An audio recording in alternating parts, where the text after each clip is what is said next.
Welcome to the Slop Farm. Enjoy the video. Hey everyone! In this video I will show you how to make incredible nacho fries, a perfect snack or meal. We'll begin by getting our fries perfectly crispy, then move on to layering them with all the classic nacho fixings. Finally, we'll bake everything until it's warm and gooey, ready for you to enjoy.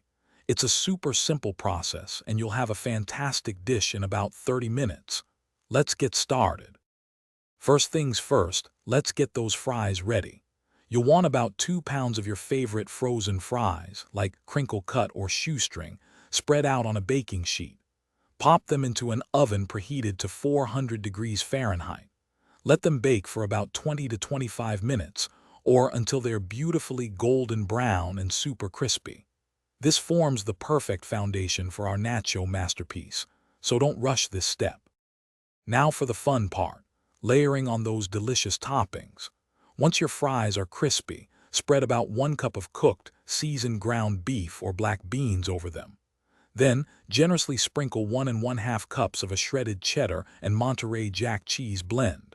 For a little heat, add about 1/4 cup of sliced jalapenos and a few dollops of warm nacho cheese sauce.